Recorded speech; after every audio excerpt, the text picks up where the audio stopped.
Hey everyone, me again. So it's time to actually fix the M2, or at least part of it. These are the parts I'm installing today. So as I mentioned before, inner track rod end,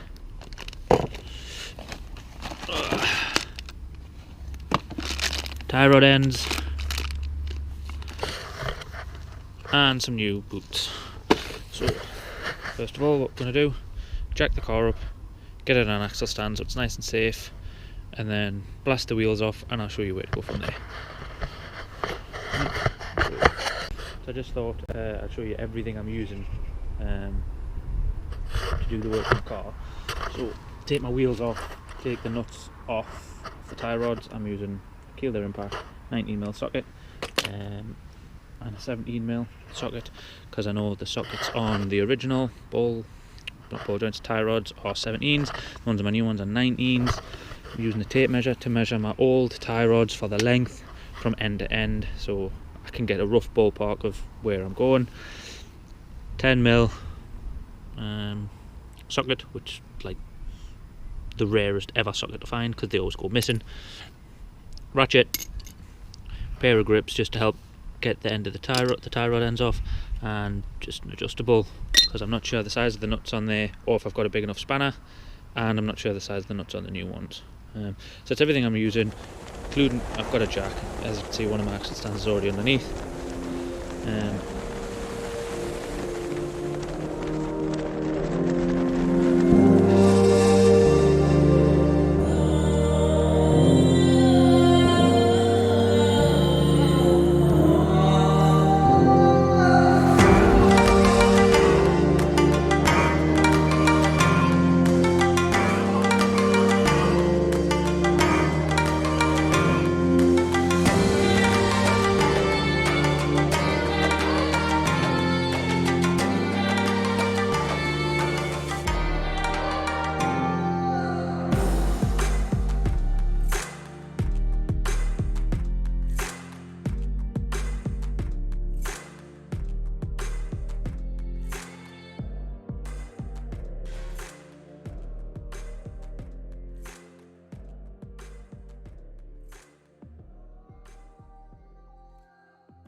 If you can, it's not easy, but it's fairly quickly and fairly well done. I'm just going to snap the end of this, split it off, put my impact on, drive it off. If you don't have an impact, you will have to get the split pin out, and then do as much as it off you can. Slacken it off as much as you can with a spanner, and then I tend to just get a grinder, zip the head off, and then it's just a case of beating the arm out, which I'll show you in a second. Or if you've got a ball joint splitter, you can use a ball joint splitter, because that goes on top of the ball joint is a 19 as well. So I'll just be pulling that split pin out, and there we go. You will need a tape measure as well to get it within the ballpark of what you're doing.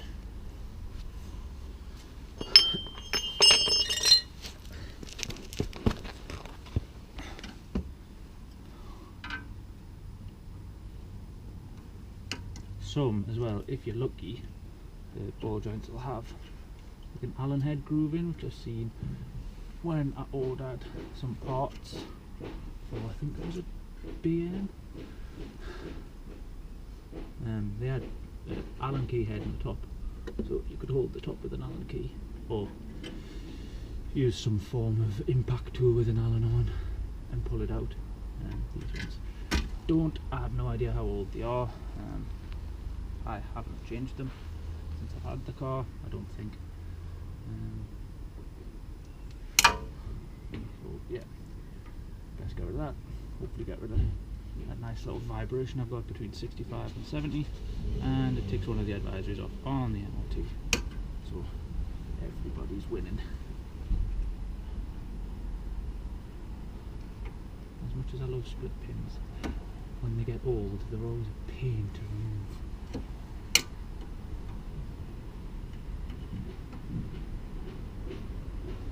They never just pop out first time ever, it's never just that simple. So I'm just going to snap this off, snap the end off, and just pull it through.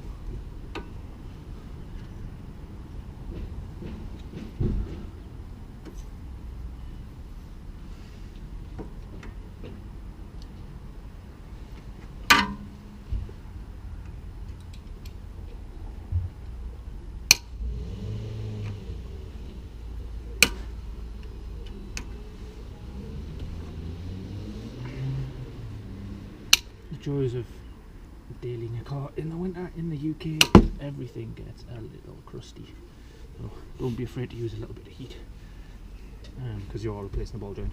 If you weren't replacing the outer track rod end, I wouldn't use heat on it because it does have a rubber bush in and there is grease in it as well.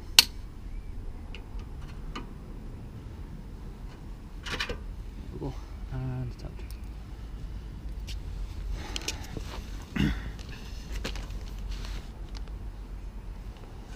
Check it to 19. No. See, so if I impacted that, we'd just have chaos.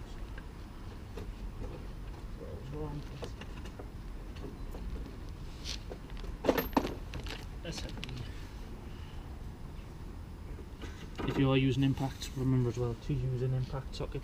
The amount of times I've not used an impact and broke it is insane.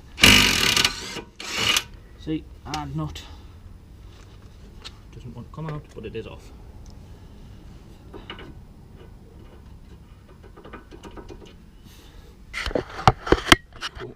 So there's two ways to do this. I will show you both ways. Screw it on a little bit, so it's not all the way off. Get your hammer, you can either hit here because you're not using it, or you can hit the top of the nut, doesn't really matter. There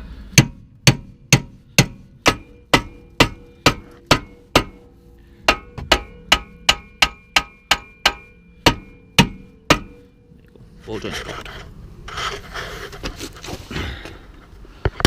That's out.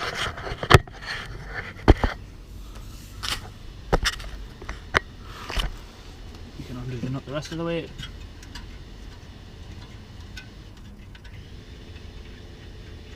Take this off. I'm putting the nut back on so I don't lose it, because my new ones do have new ones, as you can see, grease coming out. My boot is split, so even though my advisory was just on this, I knew the boot was split, so I didn't want to risk using this one again. So we'll be putting the new one on.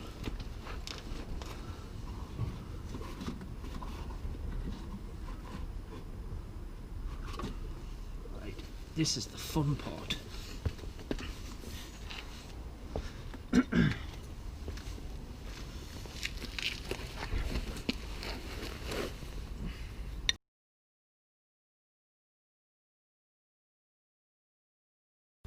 So let's try that again.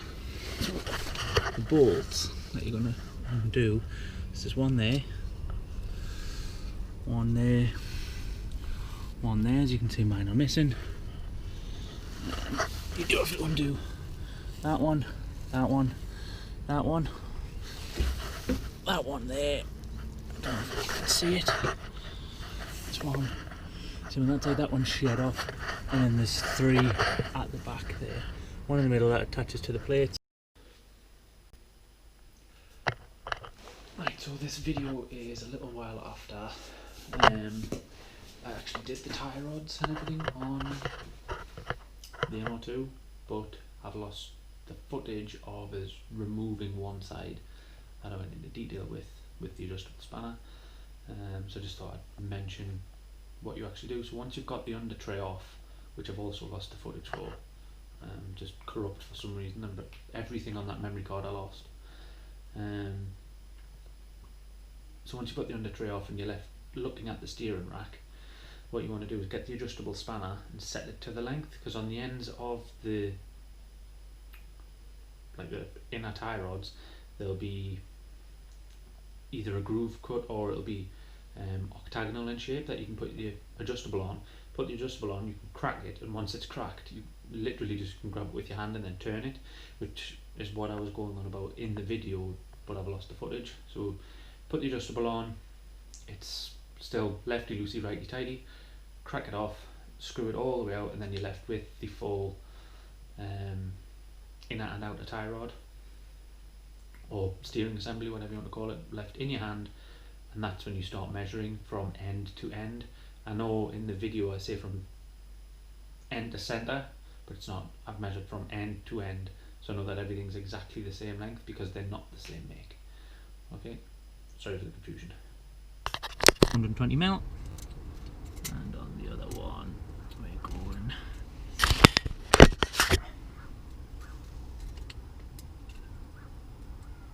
center. See, so if I put this in now, because although everything looked right, the center to center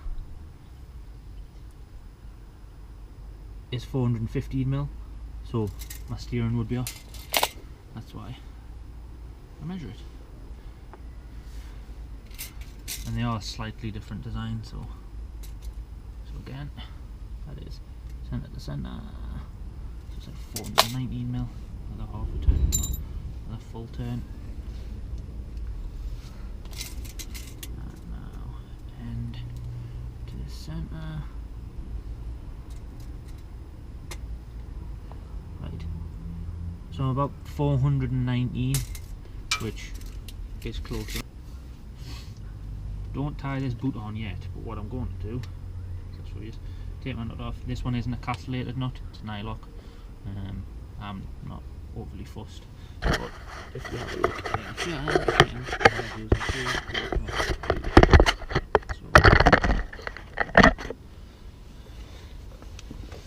run this in. Oh, washer, remember the washer.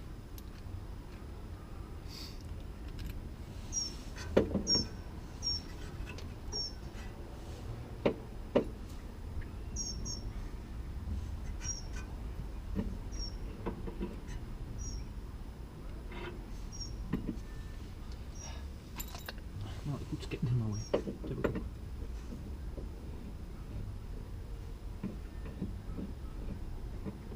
Right, as you can probably see while I'm doing this, the bar's spinning. So once it's in, I'm going to measure it again.